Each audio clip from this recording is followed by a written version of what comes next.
It's set to be a pivotal 7 days in the history of Manchester United as takeover talks begin to gather pace.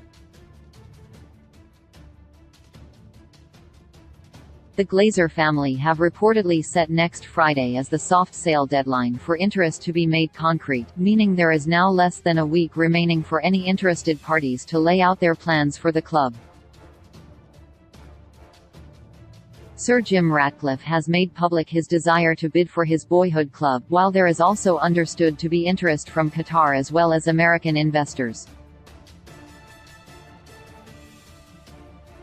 All the bids will no doubt have their own pros and cons, but what is crucial is that anyone who aims to take charge of the club can make 5 core promises that form the backbone of their mission statement. The first will no doubt be at the top of everyone's agenda, backing Erik ten Hag with a significant transfer budget so that he can build upon the solid foundations he has already laid. United backed the Dutchman with a record level of spending last summer as they look to help him settle into life at his new club and offset all the key players they had lost, but the consequence is that money is tight at this moment in time.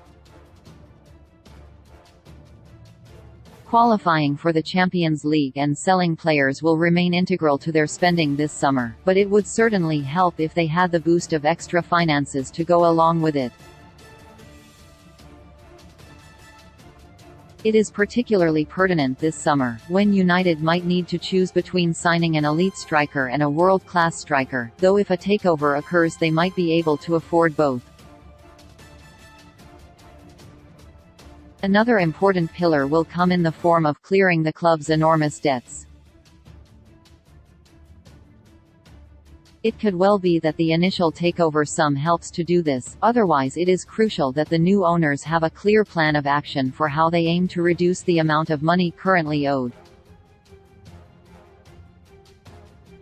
United reported a net loss of £115.5 million for the fiscal year ending June 2022, while their net debt increased by £95.4 million to £514.9 million, despite overall revenue climbing 18% to £583.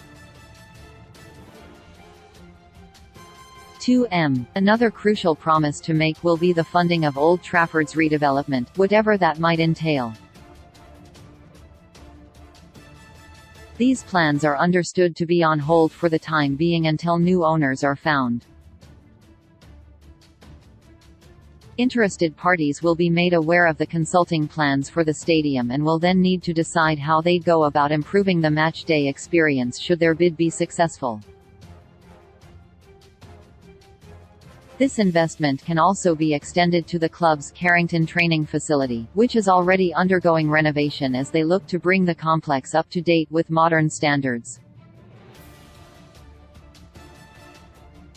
It is a common theme across many areas of the club that they have been left behind by the leading sides in Europe and that under new ownership there is a desire to become the best in class again.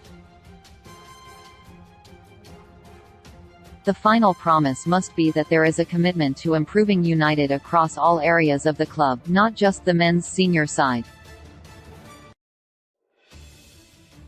A takeover should also look to build upon the solid foundation of the women's setup as they go in search of a historic Super League title, with academy football essential to their identity across all disciplines. There must also be additional funding in place to continue the excellent community work done by the club and look at new ways in which they can innovate and set the standard for outreach work. Takeover talk has caused friction amongst United supporters as they debate what is best for the future of the club, and it is only set to intensify in the coming weeks as well. There is still a long way to go before we know who might buy the club, and if they can't deliver on those 5 basic promises, they should fall at the very first hurdle.